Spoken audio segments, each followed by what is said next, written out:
Hi everyone, welcome back to Sastra Vibes. This is an important and urgent update for all the first year students of Sastra University 2025. Hostel registration will commence on tomorrow 9 a.m. That is 10th July 9 a.m. So on the sastra.edu official page, there will be hostel registration link. So visit that and click on the registration button. Once you click on the registration button, it will ask your application number, password, that is your date of birth or your application ID password. Enter the captcha code and submit to login.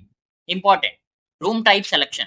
Once logged in, you will be asked to select a room type. Single room, 3 in 1 sharing or 4 in 1 sharing. Warning. Once you select a room type, you cannot change it later. So choose wisely based on your comfort and budget.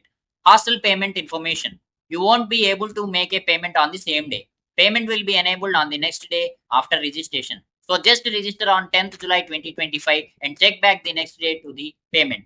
Who are not eligible for the hostel registration? Students staying within a 75-kilometer radius from Sastra are not eligible for hostel accommodation. Final steps. Fill the hostel details, that is your room type, single or 3 in 1 or 4 in 1.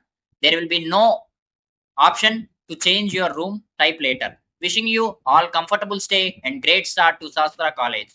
Follow Sastra Vibes for regular updates, guidance, and student support. Thanks for watching this video.